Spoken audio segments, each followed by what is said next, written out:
Hello students, मैं Rituraj royal group classes में आप सभी का स्वागत है। आज हम बायोलॉजी के एक सबसे लास्ट इम्पोर्टेंट चैप्टर को लेके आए हैं आप सभी के सामने। इस चैप्टर का नाम है आवर इन्वायरमेंट, जो आपके एग्जाम्स में इससे लगभग 5-10 क्वेश्चन अवश्य पूछे जाते हैं। और इस चैप्टर के बारे में आपको बता दें कि पॉइंट ऑफ व्यू से आपको बहुत छोटा चैप्टर है, लेकिन इससे क्वेश्चंस काफी ज्यादा आने की संभावना होती है।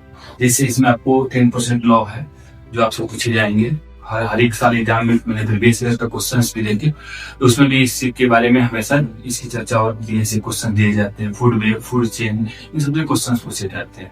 तो आइए इंट्रोडक्शन के मामले से पढ़ते हैं कि आवर एनवायरनमेंट चैप्टर होता है क्या है, इसके अंदर क्या क्या चीजें हैं और ये कैसे स्टडी किए जाते हैं। और इन्वायरमेंट का मतलब वो होता है कि जिन चीजों से हम अपने आसपास चारों तरफ से घिरे होते हैं उनको हम नाम देते हैं कि इन्वायरमेंट, ठीक है। और उस इन्वायरमेंट के अंतर्गत दो चीजें आ सकती हैं, या तो वो लिविंग होंगी या फिर नॉन लिविंग होंगी। हम जहाँ अभी खड़े हैं इसके आसपास बहुत सारी ऐसी चीजें होंगी जो नॉन लिविंग में है, बहुत सारी ऐसी चीजें होंगी जो लिविंग है। तो जो लिविंग और नॉन लिविंग से आपस में साथ में जुड़ी होती है उस पूरे सिस्टम को हम नाम देते हैं आवर इन्वायरमेंट, ओके। जैसे है क्या कि everything that surround us is environment. तो वैसी चीजें, ऐसी सारी चीजें जो हमारे चारों तरफ घिरी हुई हैं उनको हम क्या बोलते हैं, इनको इन्वायरमेंट का नाम, ठीक है। इन्वायरमेंट्स के अंदर दोनों फैक्टर आ सकते हैं। बायोटिक फैक्टर, बायोटिक मतलब लिविंग चीजें, जो चीजें जो सांस ले सकती हैं। लिविंग चीजों के बारे में बताने की जरूरत नहीं है। लिविंग चीजें, जो चीजें आपके ग्रोथ कर सकती हैं, वो सारी फैक्टर्स जिसको हम लोग बायोटिक बोलते हैं। एंड ये बायो जो नॉन लिविंग चीजें होती हैं, इन दोनों को मिला के हमारा क्या बनता है, एक इन्वायरमेंट तैयार। इस इन्वायरमेंट के अंदर हमारे पास एक सिस्टम भी आता है, जिस सिस्टम का नाम है इकोसिस्टम, ओके। इकोसिस्टम में क्या है कि all the interacting organism, it means जितने भी ऑर्गेनिज्म है वो सब के सब क्या करते हैं, किसी न किसी के साथ इंटरेक्ट करते हैं। इंटरेक्ट का मतलब वो होता है कि वो किसी न किसी के साथ जाकर ऐड होंगे, जुड़ेंगे, बिना उनके उनका काम नहीं चलेगा। जैसे वैसे ऑर्गेनिज्म एक एरिया में एक साथ नॉन लिविंग ऑर्गेनिज्म के साथ कंस्टिट्यूएंट्स होते हैं, एक इन्वायरमेंट फॉर्म करते हैं, जिस इन्वायरमेंट का नाम दिया जाता है इकोसिस्टम। इट मींस जितने भी लिविंग ऑर्गेनिज्म है वो सब के सब घिरे होते हैं आपके नॉन लिविंग से, और नॉन लिविंग के साथ मिलकर एक नए सिस्टम को बनाते हैं। उस सिस्टम को नाम दिया जाता है इकोसिस्टम। ध्यान रखेंगे, इन्वायरमेंट के अंदर आते हैं इकोसिस्टम, ठीक है।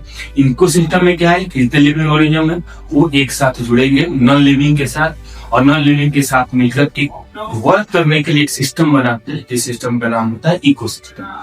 जैसे अगर हम यहाँ आपको बोर्ड और मार्कर से पढ़ा रहे हैं, तो यहाँ पे आपके दो चीजें, बोर्ड और मार्कर दोनों के दोनों हमारे नॉन लिविंग है, दोनों ये बायोटिक कंपोनेंट्स है।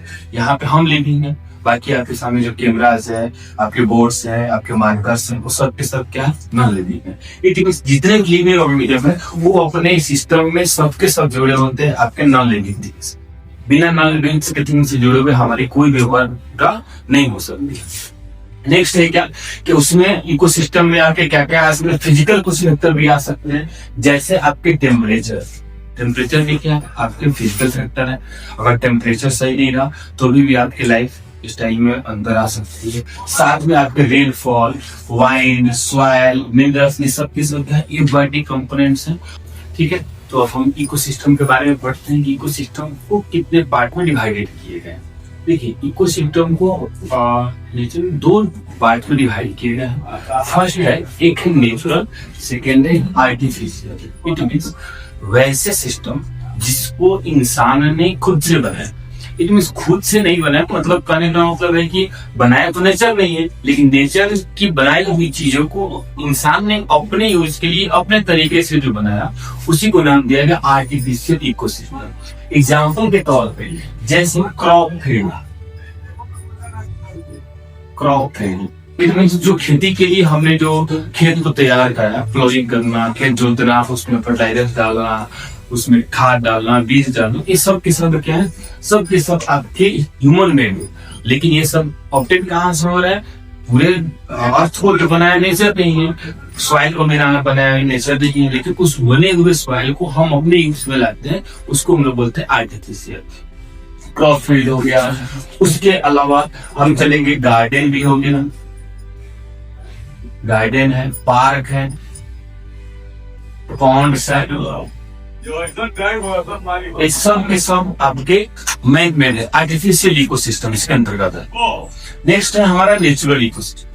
नेचुरल इकोसिस्टम जो भी दो पार्टों में डिवाइडेड किया गया। फर्स्ट जो है उसको बोला गया इक्वेटिक इकोसिस्टम और सेकेंड बोला गया टेरेस्ट्रियल। इक्वेटिक का मतलब होता है पानी, इक्वेटिक का रिलेशन है पानी के साथ, यानी जो चीजें पानी में पाई जाती है, पानी में रहने वाले जीवों के लिए उनका इकोसिस्टम क्या है, जो पानी में है, पानी में या तो घास है, पानी में रहने वाले जो जानवर हैं, सब के सब वो अपने इकोसिस्टम में आते हैं।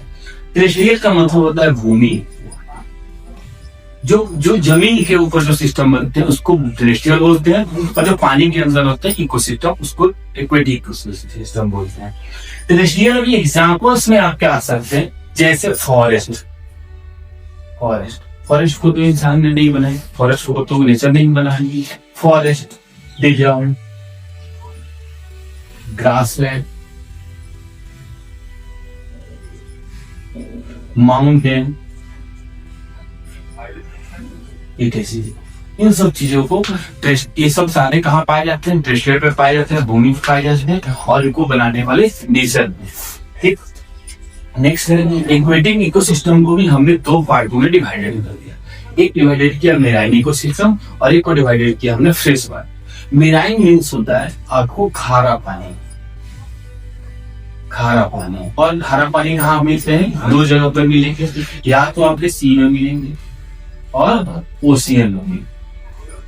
दो चीजों में आपको मिलेगा, समुद्र में भी मिलेगा, सागर में भी। ठीक है, उसके बाद है fresh water system. Fresh water का मतलब हिंदी में होता है मीठा पानी। मीठा पानी मतलब जिस पानी को हम पीने के उपयोग में ला सकते हैं उसको बोला जाता है फ्रेश वाटर। आप मिनरल वाटर को पीने के उपयोग में नहीं ला सकते, उसको नहीं पी सकते हैं। जैसे एग्जाम्पल में आपके रिवर्स,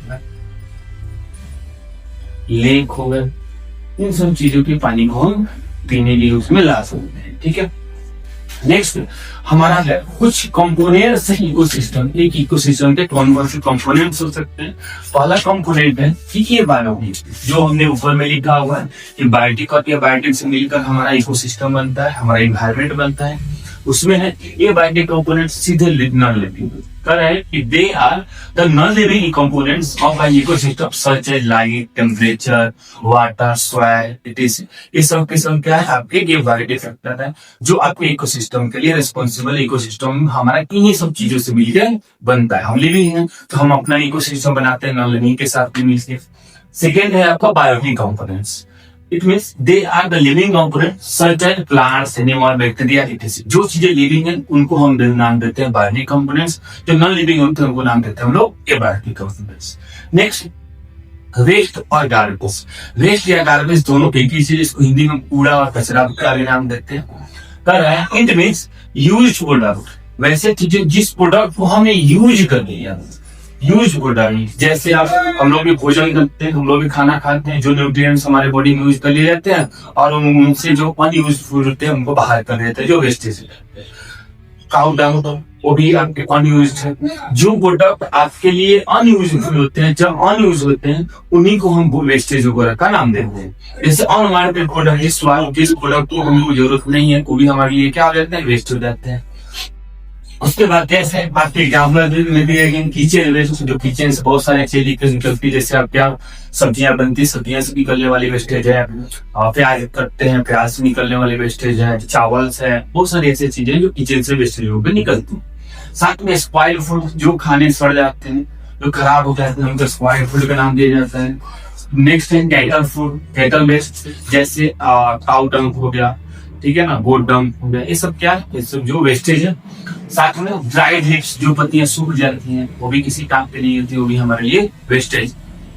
ठीक है, नेक्स्ट है आपका इस गार्बेज की कितने टाइप्स हो सकते हैं। इसके दो टाइप्स दिए गए हैं, एक दिए गए बायोडिग्रेडेबल, एक दिए गए नॉन बायोडिग्रेडेबल। दोनों में अंतर क्या है, तो बायोडिग्रेडेबल का मतलब है क्या, बायो का हिंदी मीनिंग होता है जीव, और सीधे बात करें कि वैसे प्रोडक्ट जिनको जीव की मात्रा से, ऑक्सीजन की मात्रा से हम डिस्ट्रॉय कर सकते हैं। जैसे the substance that are broken by the biological process in environment known as biodegradable wastage, यानी वैसे वेस्ट जिसको हम जीव की माध्यम से या फिर बायोलॉजिकल प्रोसेस से उसको तोड़ के या फिर डाइजेस्ट करा के हटा सकते हैं इन्वायरमेंट से, जिससे किसी को कोई नुकसान नहीं हो। जैसे कैटल वेस्ट, जैसे कैटल वेस्ट में आपको बेस्ट एग्जांपल में काऊ डंग है।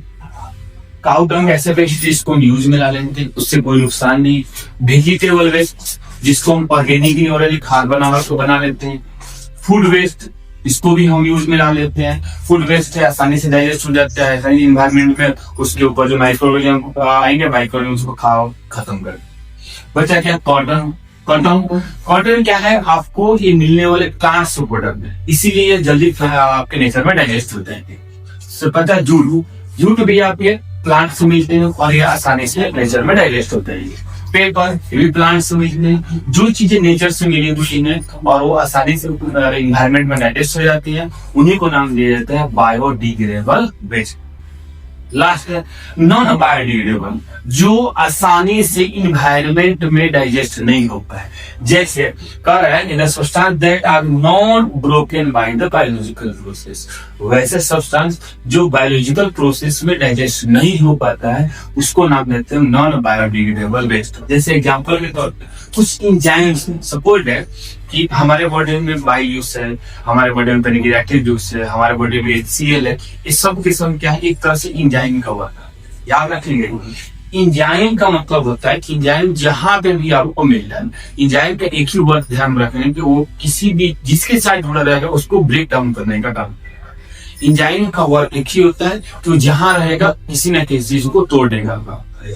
तो यहाँ पे कह रहा है कि अगर एंजाइम की मदद से भी हम नॉन बायोडिग्रेडेबल वेस्ट को नहीं तोड़ सकते हैं, जैसे सपोज दैट मान के चलिए हम प्लास्टिक को ऊपर खा लेते हैं, तो हमारे बॉडी में बहुत सारे जो है एंजाइम सिक्रीट होते हैं, बहुत सारे ऑर्गन्स हैं जो एंजाइम सिक्रीट करते हैं। एंजाइम की मदद से उस प्लास्टिक को भी हम डाइजेस्ट नहीं कर सकते। अगर उस प्लास्टिक को हम किसी खेत में फेंक दें, किसी फील्ड में फेंक दें, मिट्टी में डाल दें, तो वहां पे निकलने वाले बैक्टीरिया में उसको डाइजेस्ट नहीं कर सकते हैं। इसलिए बोला गया है कि वैसे वेस्टेज जो किसी भी तरह से बायोलॉजिकल प्रोसेस से हमारे अंदर डाइजेस्ट नहीं हो पाते हैं, उन्हीं को नाम देते हैं नॉन बायोडिग्रेडेबल वेस्ट। एग्जाम्पल के तौर पर प्लास्टिक हो गए, पॉलिथीन बैग हो गए, जैसे बहुत सारे चीजें जो आपके डाइजेस्ट नहीं हो पाते हैं, उन्हीं को नाम दिया जाता है आपको नॉन बायोडिग्रेडेबल वेस्ट।